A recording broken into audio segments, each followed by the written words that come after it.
Proper trading plan কীভাবে করে? আপনি ট্রেডিং শেখেন, চার্ট দেখেন, ইন্ডিকেটর বসান, আর এই একটা জিনিস না থাকলে আপনার বেস্ট স্ট্র্যাটেজিও কাজ করবে না। মনে করেন আপনি একটা গাড়ি চালাচ্ছেন, কিন্তু কোনো ম্যাপ নাই, কোনো ডেস্টিনেশন নাই। আমি শুধু তখনই বাই নেব যখন এই চারটা জিনিস একসাথে মিলবে। সেটা ভুল হলেও আমি ছোট লসের বেশি নিব না। আগে থেকেই টার্গেট ফিক্স থাকবে, আর মার্কেট স্ট্রাকচার চেঞ্জ হলে ম্যানুয়ালি এক্সিট করব। ট্রেডিং প্ল্যান হলো আপনার ট্রেডিংয়ের রুলস বুক। মানে কখন ট্রেড নেবেন, কখন নেবেন না, কতটা রিস্ক নেবেন, কোথায় এক্সিট করবেন, সব আগে থেকে নির্ধারণ করা থাকে। প্রফেশনাল ট্রেডার আর বিগিনারের ভিতরে সবথেকে বড় পার্থক্য এখানেই। বিগিনার ইমোশন দিয়ে ট্রেড করে, আর প্রফেশনাল রুল দিয়ে ট্রেড করে। একটা উদাহরণ দিই, ধরেন আপনি একটা গাড়ি চালাচ্ছেন, কিন্তু কোনো ম্যাপ নেই, কোনো ডেস্টিনেশন নেই। আপনি কোথায় যাবেন? সারাদিন ঘুরপাক খাবেন, না কোনো প্ল্যান আছে, না কোথাও গন্তব্য আছে। তো যেমন সারাদিন ঘুরতে থাকবেন, ট্রেডিং প্ল্যানও ঠিক সেরকম একটা জিনিস। ট্রেডিং প্ল্যান ছাড়া আপনি ট্রেডের কিছুই করতে পারবেন না। আপনার কাছে বেস্ট স্ট্র্যাটেজি থাকলেও আপনি কিচ্ছু করতে পারবেন না এই ট্রেডিং প্ল্যান ছাড়া। অনেকেই শুধু মনে করে ট্রেড নেয়, অর্থাৎ মনে হয়েছে এখান থেকে মার্কেট উঠতে পারে, ট্রেড নিছে, মনে হয়েছে এখান থেকে নামতে পারে, ট্রেড নিছে। আর এটাই ট্রেডিংয়ের সব থেকে ডেঞ্জারাস জিনিস। আপনার এন্ট্রি রুলস ক্লিয়ার না থাকলে আপনি ওভার ট্রেড করবেনই। ধরেন আমার স্ট্র্যাটেজি হলো মার্কেট ট্রেন্ড দেখব, সাপোর্ট রেজিস্ট্যান্স দেখব, লিকুইডিটি সুইপ দেখব, কনফার্মেশন ক্যান্ডেল ক্লোজ দেখব। এই চারটা জিনিস না মিললে আমি কখনো এন্ট্রি নিবই না। এই এন্ট্রি রুলে আসলে কি কি থাকে? মার্কেট স্ট্রাকচার, আপ ট্রেন্ড না down trend, point of interest অর্থাৎ support resistance, supply demand, order block, confirmation, engulfing candle, break and retest, rejection candle. Session দেখতে পারেন, London session, New York session. সেশনের ভিতরে সব থেকে ভালো হচ্ছে এই দুইটা। আর রিস্ক রেওয়ার্ড রেশিও অবশ্যই সর্বনিম্ন 1:2, আর সব থেকে ভালো হয় 1:3 বা 1:4 বা 1:5। আচ্ছা, এক্সিট রুলে কী কী আছে? অনেক ট্রেডার এন্ট্রি জানে কিন্তু এক্সিট জানে না, ফলে প্রফিট থেকেও লস করে ফেলে। আর এক্সিট রুল কেন জরুরি জানেন? Market unpredictable. আপনার কাজ ফিউচার প্রেডিক্ট করে না, আপনার কাজ রিস্ক কন্ট্রোল করা। এক্সিট রুল এক্সাম্পল কী কী? আমি ব্যক্তিগতভাবে 3ভাবে এক্সিট করি। স্টপ লস হিট, অর্থাৎ ভুল যদি হয়ে যায় আমার সেট আপে, তাহলে অটোমেটিক্যালি স্টপ লস হিট করবে, ছোটো লস নিয়ে বেরোয় আসবো। 2 হচ্ছে টেক প্রফিট হিট, অর্থাৎ আমার যে টেক প্রফিটটা টার্গেট দিব ওটা হিট করবে। আর 3 মার্কেট স্ট্রাকচার চেঞ্জ, অর্থাৎ আমি ট্রেড নেওয়ার পরে যদি দেখি যে না, হঠাৎ মার্কেট স্ট্রাকচার চেঞ্জ করছে, মার্কেট এখন ঘুরতে পারে, রিভার্স করবে, তখন আমি বের হয়ে যাই। এই 3টা হচ্ছে আমার এক্সিট রুল। একটা কথা মনে রাখবেন, ট্রেডিংয়ে আপনি 2টা লস খাইছেন, এটা আপনার ট্রেডিং ফেলিওর না। আপনার ট্রেডিং ফেল করবে কখন? যখন আপনি রুল মানবেন না তখন। এখন আসি রিস্ক ম্যানেজমেন্টে। আর এই রিস্ক ম্যানেজমেন্ট এমন একটা জিনিস যা আপনি ট্রেডিং প্ল্যানে না রাখলে আপনি কখনো ট্রেডার হইতে পারবেনই না, ট্রেডিংয়ে সাকসেস হইতেই পারবেন না। ট্রেডিংয়ে কারোর স্ট্র্যাটেজি 100% পারফেক্ট হয় না।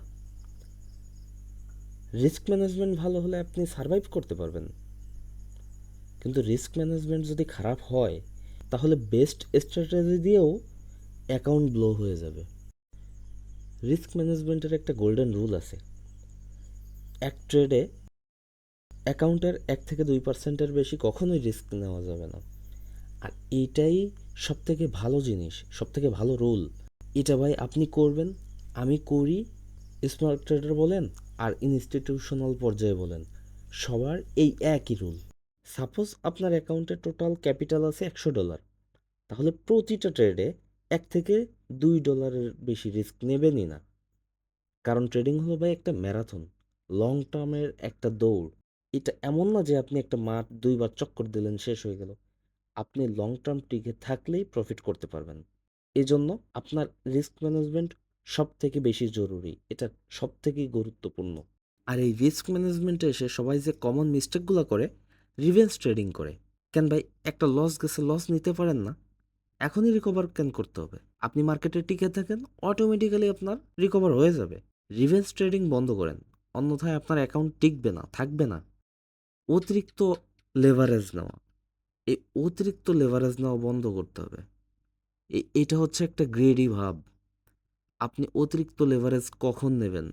যখন আপনি অল্পতে বেশি রিস্ক নিতে চাইবেন তখন। কিন্তু রিস্ক ম্যানেজমেন্ট আপনার রিস্ক নেওয়া শেখায় না, রিস্ক ম্যানেজ করা শেখায়। তো এই ওভার লেভারেজ নেওয়া বন্ধ করতে হবে। আর র্যান্ডমলি এন্ট্রি একদমই না।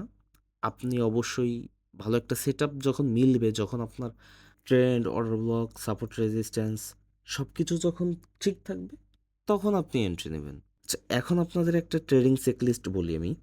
এটা অবশ্যই আমি নিজেই একটা ট্রেড নেওয়ার আগে এগুলা চেক করি যে সব কিছু যদি ঠিক থাকে তখন আমি এন্ট্রি নিই, আদারওয়াইজ আমি এন্ট্রি নেই না।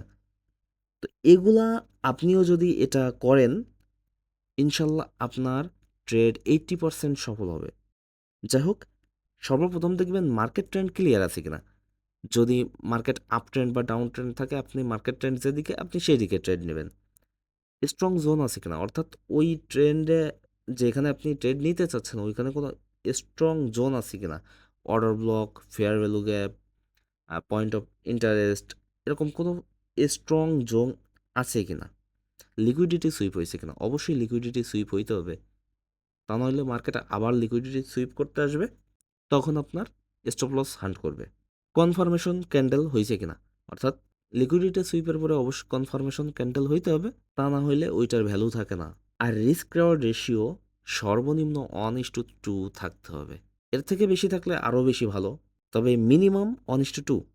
আর স্টপ লস তো অবশ্যই সেট করবেন। ইমোশনালি স্টেবল আছেন কিনা, এই জিনিসটা অনেক গুরুত্বপূর্ণ। আপনি ইমোশনালি স্টেবল আছেন কিনা, আপনার মাইন্ড এখন কেমন, আপনি এখন কি ভাবতেছেন, আপনি ওভার ট্রেডিং করার চিন্তা করতেছেন না তো, আপনি রিভেঞ্জ ট্রেডিং করার চিন্তা করতেছেন না তো, আপনার মেজাজ কোনো কারণে খিটখিটে নাই তো, হোক সেটা অন্য কারণে। যদি এমনটা হয় তাহলে আপনার ট্রেড নেওয়া উচিত না, আপনি ট্রেড নিবেনই না। এই সমস্ত সব কিছু নিজের কাছে একবার প্রশ্ন করে দেখবেন। যদি সব কিছুর পরেও যদি মনে হয় যে না আপনি স্টেবল আছেন, দেন আপনি ট্রেড নিতে পারেন। এই চেকলিস্টটা এত গুরুত্বপূর্ণ কেন জানেন? মনে করেন আপনি একটা রাস্তা পার হচ্ছেন, তো রাস্তা পার হওয়ার আগে আপনি ডানে বামে দেখবেন গাড়ি আসতেছে কিনা, দেন আপনি রাস্তা পার হবেন। আর এইটা আপনি কখন করবেন, রাস্তা পার হওয়ার আগে নাকি পার হওয়ার পরে? অবশ্যই আগে করবেন। আর এটা কেন করবেন? যাতে দুর্ঘটনা ঘটতে না পারে। ঠিক তেমনি এই চেকলিস্টটাও আপনার ট্রেডকে একটা সেফটি দেয়, যাতে আপনার ট্রেডটা সাকসেস হইতে পারে। আর এটা করলে আপনার ট্রেড 80% সাকসেস হওয়ার সম্ভাবনা বেড়ে যায়। আচ্ছা, এবার বুঝবো যে ট্রেডিংয়ের সাইকোলজিটা কী, ট্রেডিংয়ের সাইকোলজিটা কাজ করেটা কীভাবে। ট্রেডিংয়ে আপনার সবথেকে বড় যুদ্ধ হয় কার সাথে জানেন? আপনার নিজের মাইন্ডের সাথে। এটার কারণ কি? আপনার ইমোশন কন্ট্রোল করতে পারেন না। আপনার একটা ট্রেড নেওয়ার আগে আপনার ভিতরে ভয়, লোভ, ফোমো অর্থাৎ মার্কেট মিস করার ভয়, রিভেঞ্জ, এই জিনিসগুলা কাজ করে।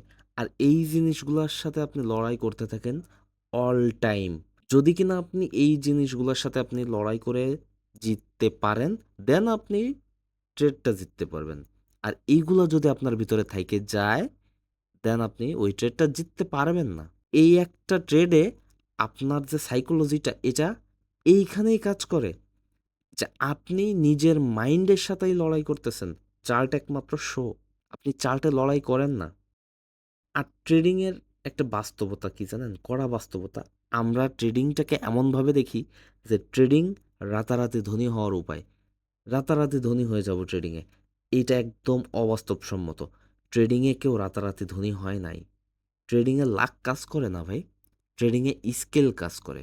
আপনি যদি বারবার হারতে থাকেন, তার মানে আপনার লাক না, আপনার স্কিল নাই। ভাই স্কিল ডেভেলপ করেন। স্কিল ডেভেলপ করেন, আপনার সব কিছু সমাধান হয়ে যাবে। একজন প্রফেশনাল ট্রেডার কখনোই প্রফিটের পিছনে দৌড়ায় না। একজন প্রফেশনাল ট্রেডার সবসময় তার প্রসেসটা ফলো করে। আর প্রফিটটা অটোমেটিক্যালি তাকে ফলো করে। এটাই নিয়ম। এজন্য বারবার বলি মার্কেটে সারভাইভ করা শিখেন। দেন আপনি মার্কেট থেকে কিছু নিতে পারবেন। আর না হইলে কোটি টাকা মার্কেটে নিয়ে আসলেও আপনি এখানে টিকতে পারবেন না। তো আজকের ভিডিওতে আমরা কি শিখলাম?